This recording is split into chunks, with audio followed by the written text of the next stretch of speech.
now I've proven that I can transact. Yeah. I've proven I can help people transact as well with my first broker, who came from not being in real estate at all to doing her first transaction, quite sizable, about 3 million, within a month and a half. Jasper Roode, great to get you on the Rebel Agent podcast. There we are. Thank you for the invitation. Not at all. Been looking forward to this. Maybe you could just give a quick introduction and we'll take it from there. Not a problem. It's been a while coming. I've been in Dubai for quite some time now, seen a couple of brokerages, and we had a lot of fun. But of course, it didn't really start here with my real estate. I started in the Netherlands, where during my studies, I had a job in digital marketing, later cybersecurity. And then toward the end of my studies, entrepreneurship, I thought, I started the study to get into real estate. Well, you know what? Let's do my minor in real estate development. Brilliant move. Loved it. Kicked off my real estate career in the Netherlands after one of my study buddies got me a job in a family office, and we were going through their portfolio. We bought units, what I was trying to do, renovated the units, sold them off. We were growing. The world was really great. Then rules and regulations, they changed. What we have as a Dubai Land Department or stamp duty in the UK went from about 2% to 10%. Seriously? For your type of transactions, I presume, not for the general public? All the transactions. Really? There were some exemptions if you were buying at a very young age, or if it was your first home, or I can't recall the specifics. It's about 10 years ago. But yeah, in general, 10%. So transaction fee went as high as 10% overnight, pretty much from... So you could see it coming in politics, but yeah, there was a cutoff point where they said, hey, the 1st of January, we're here. So I vividly remember that all the transactions we had lined up and worked for, some of them would fall apart if we had to pay 10% on it, because the margins were sometimes really thin. Sure. The notaries, which is kind of like the trustee here, they really moved heaven and earth that last couple of 2-3 months. Stressful time, I would imagine. They were transferring every other minute a new property. It was ridiculous. But my career in Dutch real estate ended abruptly because the family who I worked for no longer needed my services. At that time, my wife, she offboarded after her traineeship with Arla Foods. It's a big, fast-moving consumer goods company. If you've been around Dubai for a while, you might know Pook, the blue jar with cheese. All right, yeah. And she asked me, can we move to the UK? I was sitting on a bag of money that I had earned in Dutch real estate, and I was like, fine, we'll go and figure out what happens in the UK. Stayed there for about a year. I tried my hand at insurances because I wanted to be an insurance Whereabouts broker. were you in the UK? Yorkshire. So we lived in the city center of Leeds. Great. And I worked for a small insurance brokerage just outside of town, who later got bought up by one of the biggest ones in the UK. It was a lot of fun because for us that was big opportunity. Yorkshire must have been a bit of a shock after. Where were you? Were you in Rotterdam? Yes. Yes, I was in Rotterdam, and all of a sudden I was in Leeds city center. And I'll never forget, this is the wildest thing. You come into Leeds city center on a Friday, 2:00 in the afternoon, you find half-naked people vomiting in the streets. It was wild. It was really, really wild. It's a university city. So every once in a while, you would see the wildest stuff on the streets. They had all kinds of runs where they dress up. And they don't do that in Rotterdam? A little bit more behind closed doors. Right. Yeah. We have different parties, but yeah.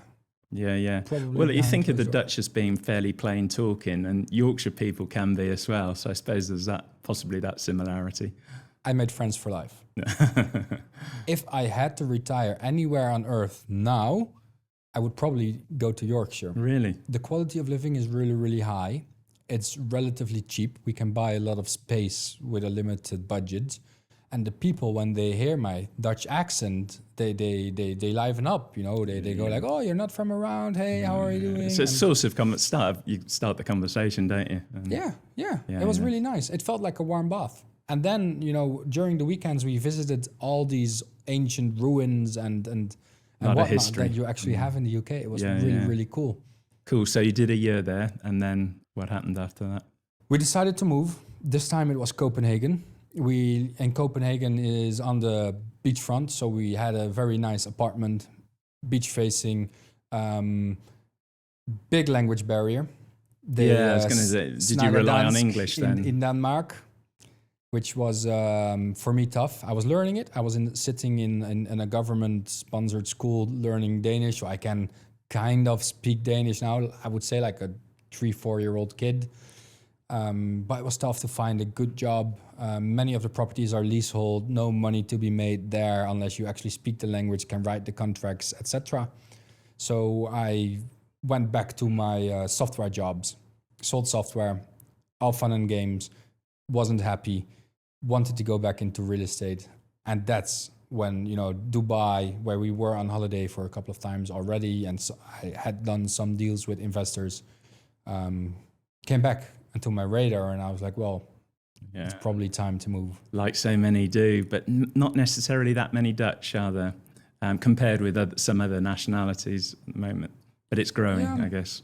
So we've got Dutch people coming, but a lot of them are only here temporarily. So they'll sit here for 3-4 months during winter, and they'll go back home. More recently, we have seen an increase of small entrepreneurs. Maybe someone in digital marketing, the drop shippers have came, the crypto guys, we're very big on crypto guys. Oil and gas. But the oil and gas guys have always been here. Yeah, sure. Due to Royal Dutch Shell. But I would say we're pretty much a minority here. But a growing one. We're growing. Yeah. Steady. And I guess and we'll get onto this later, but quite a few of your investors are Dutch, are they? Are you tapping into that market? No, actually, it's a minority. Is it? Me. Yeah. Yeah, which is really funny because I try to operate in ends of the market that are not very attractive to Dutch investors. See, a typical Dutch family, let's say mommy and daddy have worked their entire life. They're now about 50. They're sitting in a house which would probably be anywhere between 500 to 800,000 euros. Let's say 2.5 to 3 million dirhams. They can now typically take a mortgage out on it and get, let's say, 1 million dirham on it. This is the type of client coming to Dubai, investing, taking that second property on probably equity release of their first home. They are so much tougher to deal with. Yeah, right. Because that 1 million dirhams is a lot to them, isn't it? It is. Yeah. It is. Because if you have to earn it while you're being taxed about 50%, and then, once it's in your pocket and you invest with your money and you get taxed again, and taxed again, and taxed again, it doesn't end. Before you actually have 1 million dirhams that you can spend freely, you've probably earned 2 or 3. Yeah. So yeah, it is a lot of money. Of course, I'm not saying it's not a lot of money. I'm just saying that there are better clients. Yeah, and as you say, you work in a section of the market where maybe wealthier people than that. Yeah, I got relatively lucky to get into touch early into my career with investors from the UK. And, ever since 60 to 80% of my business has been based on referrals. Yeah. I deliver. I do what I say and I say what I do and it works.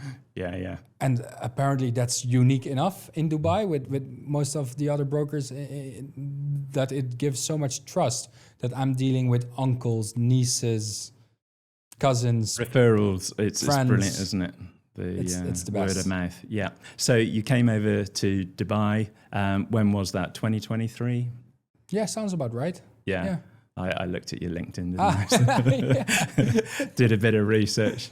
And say who you joined, which real estate agency you joined first. So I had a small stint of about half a year in Stage Properties. Company in Dubai Hills Estate. Didn't really get what I needed there. Joined a small boutique luxury brokerage called Silverstone. Had a lot of good support there, but the team was too small. There were not really the guys I could look up to. So I wanted to leave, and I figured, you know what? Why don't I start a brokerage myself? Through a mutual friend, I was linked to an investor. who was going to open a brokerage anyway. So in order to decide if we liked each other and if everything would work, I signed the contract to be general manager of Avenue Elite Properties. That was about last summer. Mm-hmm. Worked really, really hard. It's such a headache to open up a new brokerage. Then the owner of the company wanted to go left. I wanted to go right. We're still good friends, but I decided to work somewhere else. I had Mark Castley as a real estate coach because I was transitioning from being a great broker into, hey, you've now got a team. You might want to manage them well so they perform well, they're happy, they stay. Instead of inventing the wheel, I hired him as a coach. I was very fortunate enough that he gave me a slot. And, you know, he and some of his friends, including Mark Richards, our current CEO, were opening up the network right at the moment where I decided, well, this avenue is not working for me. And now we've landed in the network. Yeah. So when did you join the network exactly? Right when it opened. Yeah. It was which October. October of last year, 2024. Yeah. Yes, it was. And you've grown rapidly, haven't you? As a company. This is the wildest thing I've ever had happen in my professional career. Listen, we come in.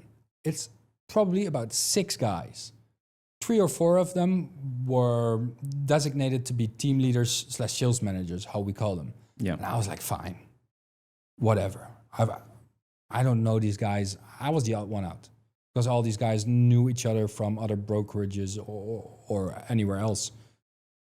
So I decided, you know what, let's focus on my own business, try and make a couple of deals and see what happens. So effectively, you wanted your own business, and you were using the network as an umbrella organisation, a platform on which you could do that. Is that right? Yes. Yeah. So there's a couple of ways in which you can do that with the network. We've got powered by the network, where you have companies like family homes who use our entire infrastructure, our training, almost everything, but they're still family homes.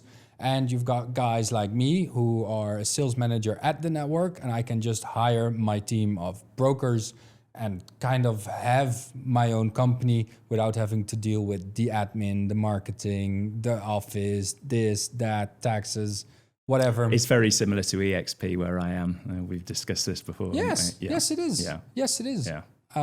So did you come in straight away as a sales manager? Yes. Yeah. Yeah, from the get-go. Because, you know, I wanted to grow. I think slowly but steadily I'm transitioning from being a broker into a people manager. Yes. And it's something that needs to grow organically. Now, because I came in through Mark Castley, who had referred me over to Mark Richards, the company didn't really know if I was great, if I was bad. So I just got a shot to earn my seat at the table, which is fair enough. And now we're there. Well, we certainly are, because Q1 of this year, you did more transactions than anyone else at the network. That's right, isn't it? Yes, that was very nice. So I did most sales transactions out of anyone in the company. Were you expecting to do that? Did you? No, because in January I spent a whole month in South Africa. Wow. In February I only did 2 transactions, but in March I was doing multiple a week. Yeah. And it was absolute chaos. And this is where the network actually proved itself to me, because this support that I got was unreal. It was unreal. I could call up in the middle of the day, please drop what you're doing. I need this, that, and that, and boom, done. It was great. Also hired, of course, a conveyancer for some of the more tricky deals. And is the conveyancer provided by the network, or was that you personally hiring one? So the network has a flexible, a shell of people we like to work with. So we've got the money guys, the mortgage guys, all kinds of people. And the conveyancers are in there as well. So I just hired whoever they told me to hire, and figured let's see if they're any good. Well, you needed it by the sound of it, because if you're doing that volume of transactions in March, you obviously needed help. Yeah. And where were the leads coming from? Were the network providing that, or were they your own leads for all these transactions in March? So this was why it all piled up. I had a couple of referrals, I had a couple of my own marketing, and I had a couple of the network's marketing. So it was really like the perfect storm of me working 14 hours a day to just make it all work. Yeah, it was incredible. So within the network, we've got different sales managers who focus on different either parts of Dubai or different ways of doing business. I focus more on off-plan. And therefore I run campaigns. But one of the things that the network expects from me is conversion, right? And I had to prove that I could convert the leads by handling them myself. And before I knew it, I was drowning in deals. But now I've proven that I can transact. Yeah. I've proven I can help people transact as well with my first broker who came from not being in real estate at all to doing her first transaction, quite sizable, about 3 million within a month and a half. Very good. So now we're looking with to your scale help, up. with your training. I mean, I can probably take credit for about 20% of the work. The Probably broker being itself modest, did but- probably like 80, right? Like it's not. But that would be an important 20%, I'm sure. And you're looking to grow that team, is that right? Yes, because most companies, they say they've got the support, but I actually have the support, and it sounds odd, but it's really blown my mind. Like I've got the funds, I've got the knowledge, I've got everything I need to open up my own brokerage, but I haven't. And that's because it's really too good. But mind you, we started with about 6 guys in October. By December, we were about 20 guys. I think we were billing 100 grand a person on average. On average, yeah. Now, this morning I was told we crossed the 60 persons. Right, yeah. So that's 100,000 dirhams per month per agent on average originally. In December, yeah. In December, and now you got 60. So the average has dropped a fraction maybe, but nevertheless. To be honest, I'm not privy to all of the numbers. Sure. But it's going to be there or thereabouts. We took a couple of younger guys who are somewhat newer to the market. However, it's actually quite funny because the top 3 for last month was announced, and I think either the third or the second one is a guy who had not been in real estate last year. I believe he's in Dubai for about half a year, and he's built over 1 million dirhams this year just by the sheer willpower of the guy working extremely hard, but also by the support and guidance he's gotten internally to be that successful. Brilliant. It's a great success story. And so did you say Mark Richards was the main guy that set it up originally? Last year. So there's a couple of guys behind the scenes, but Mark Richards is the one actively working on it, making the strategy, making sure everything works. On a sort of day-to-day basis. On a day-to-day basis, he's a big guy. Recently we've grown, so we had to get Michael in. He came over from the UK, Chandler. Ireland. Yeah, Michael Chandler, exactly. Great guy, and it was much needed because, I like Michael. We're growing rapidly. Yeah. And so where did Mark work before, Mark Richards? What's his background? How's he been able to, with his partners, make it such a success so quickly? Well, this is one of my favorite topics because people see, hey, they started in October and now they're here.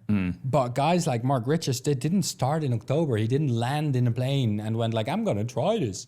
No, man, this guy's been in Dubai for longer than most of the brokers I know. I believe it's 15 to 20 years. Right. And he's had a couple of companies under his belt. So it's the network behind the network.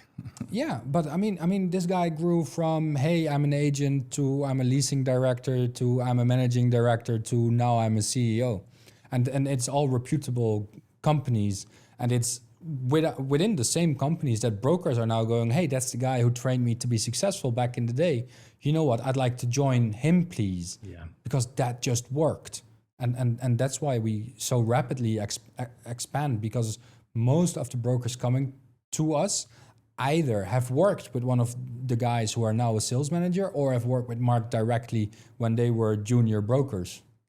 Yeah, and if Mark's been that successful, the people that want to work with him, they're probably going to be good guys as well, aren't they? So people are going to want to work with them. So it makes complete sense to me why it would grow exponentially as it has done. And people like you join in. And sometimes it really hurts my ego. Like, we've got some young guys who just work hard and are, they're overshadowing me by miles. But they didn't beat you to the number of transactions in quarter one, did they? So. No, yeah, that's true. But in absolute, but you can see them doing well in the future. Yeah. Yeah. No, of course. But there's some heavyweights. We recently got an entire team of 6 people. And the sales manager just went like, "Hey, can I bring my team here?" And he just came in with 6 people, and they're all just billing. It's like an oiled machine that we just plugged in. Yeah, and the advantage for them is they don't have all the administration headaches that a lot of brokerages have, I guess. And the accounts maybe are set up with the portals. And yeah,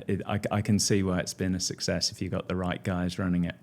Yeah. So I think we're one of the highest lead generating agencies in Dubai at the moment.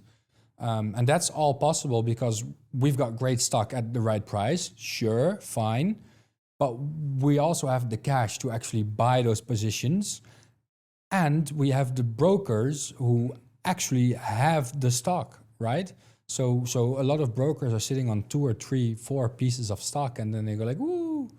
But we've got guys bringing in 10 pieces of stock that are sellable every month. It's the perfect storm, isn't it? It makes a difference. Okay, so let's get on. You mainly do off-plan. What parts of Dubai do you like at the moment? I know it depends on the investor, what their budget is, and a few factors, but in general, what are you selling at the moment? Well, I'm selling different things, but I like most right now villas and townhouses, because I firmly believe that we're having such an influx on apartments in the market that within the next 1-2 years, that market is maturing, right? I could all but guarantee 8-9% net a couple of years ago. I can't now. Right. I bet if you buy something off-plan of one of the biggest developers in one of the traditional areas, you might be looking at 6, 7, maybe 5%. Are we talking capital growth? Rental income after handover. Right. Yeah. So yields, in other words. Yeah. Yields. Yeah. So that changed. It's changing the game. Yeah. Right now, there are not enough villas, townhouses for everybody to come by. So those will probably appreciate in capital relatively quickly if you compare it to the rest of the market. Yeah.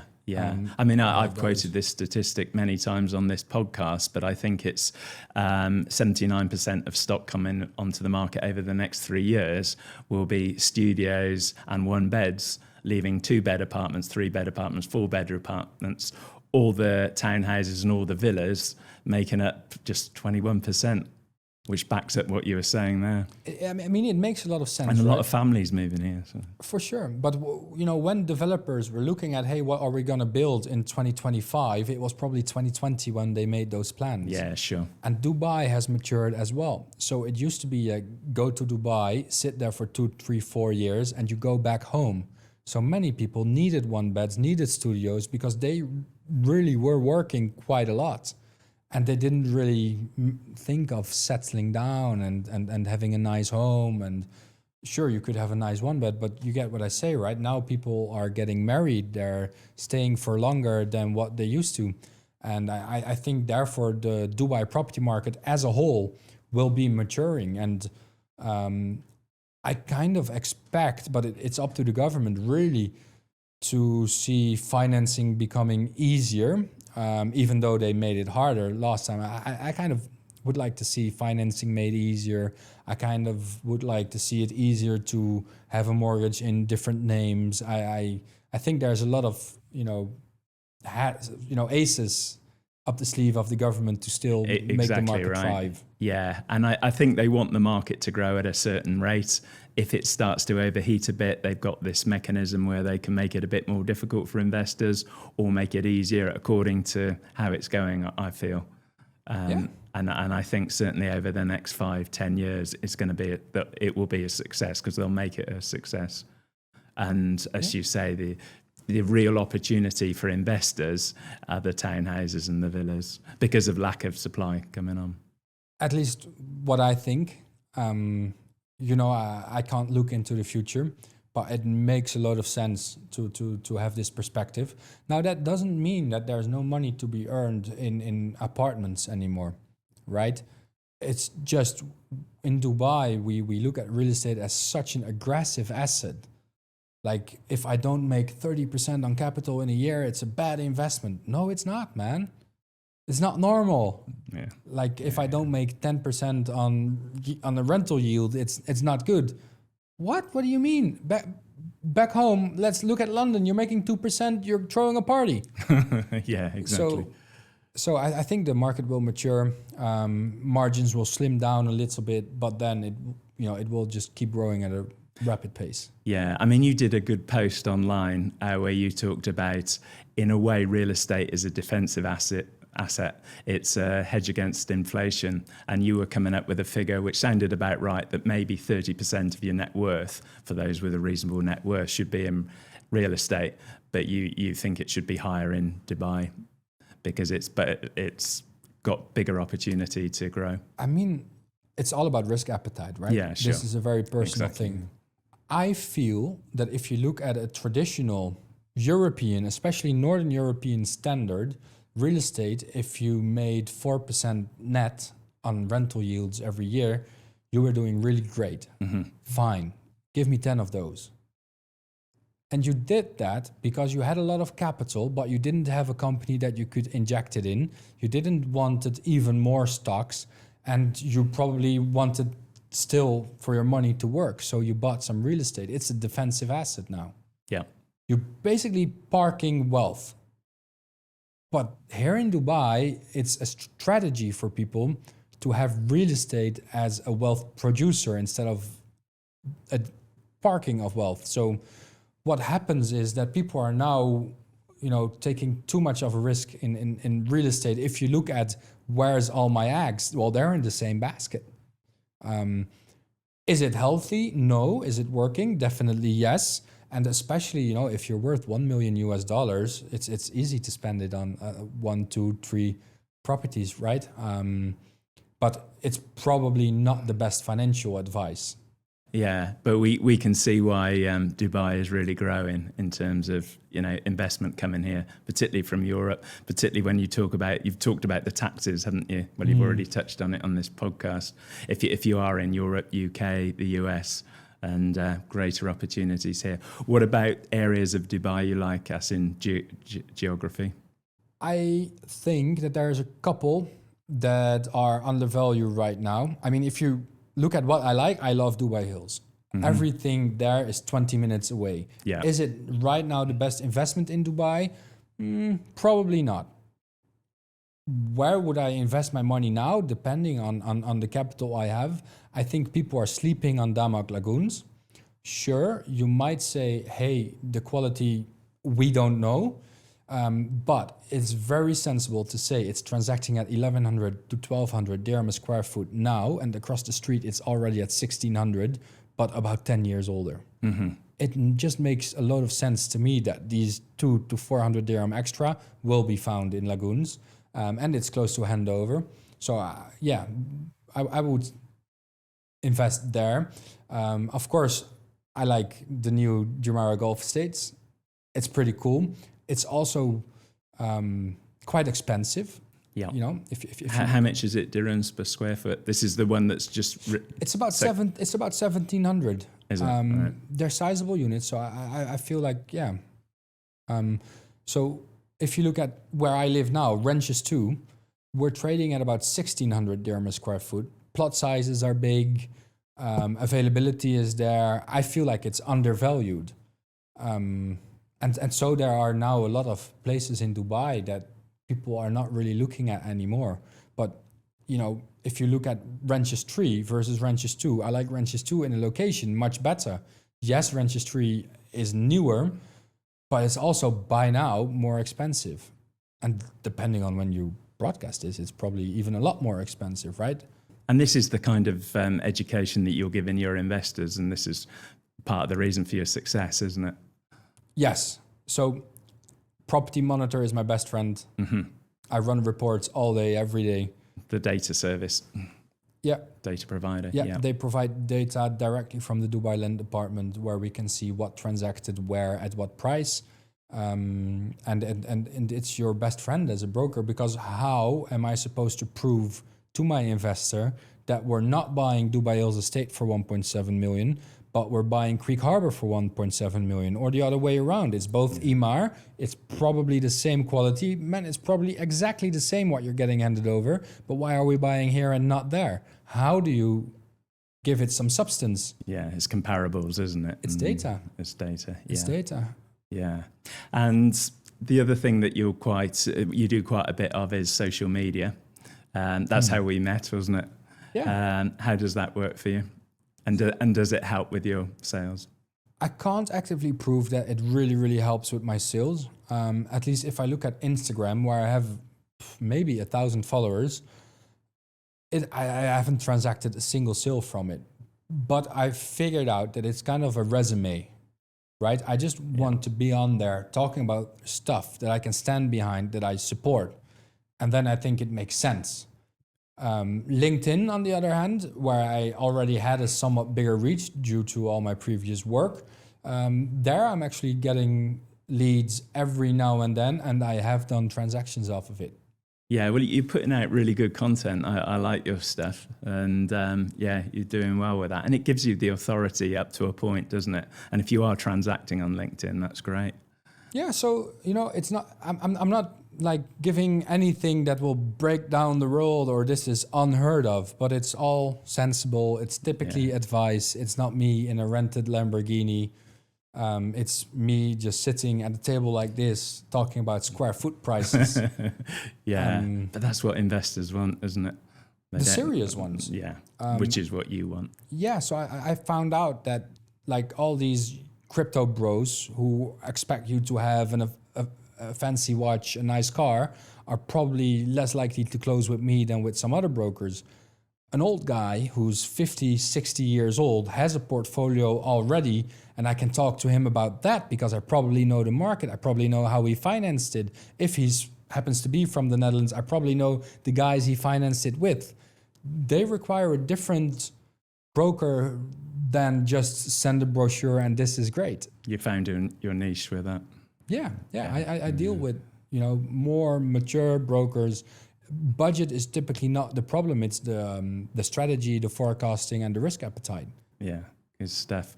Before I let you go, do you want to talk about the future? What your plans are? Staying at the network for now? Yes. So we're happy at the network. We're actively growing. So that means I'm looking for experienced off-plan agents because I'm spending quite a significant amount per lead. And therefore, I don't really fancy taking brand new freshers. Stay there, expand on the business, probably have something on the side as well. As we've discussed, somewhat more privately. Yeah. My mind is always racing with new opportunities. You've got so many ideas, haven't you? Constantly, every day you're coming up with new business ideas. Yeah, and sooner or later, one of them will be viable, right? And you start. What I loved your story was you started off as a little kid doing car washing, didn't you? Yeah. So. Yeah, just a door knock. Hey, can I wash your car? And that worked. It worked. Pocket money. Small kid, blonde hair, blue eyes, knocking your door with a bucket and a sponge. Can I wash your car? How can they say no? I probably did a terrible job, but I did it, and there were some that said yes every week, so it was fine. Yeah, it was a lot of fun, and from that it just grows and grows and grows. But the most important thing I always think is having fun. And right now I really like the Dubai real estate market because it's quick. And there's always something new. There's always something happening. There's always the next new thing.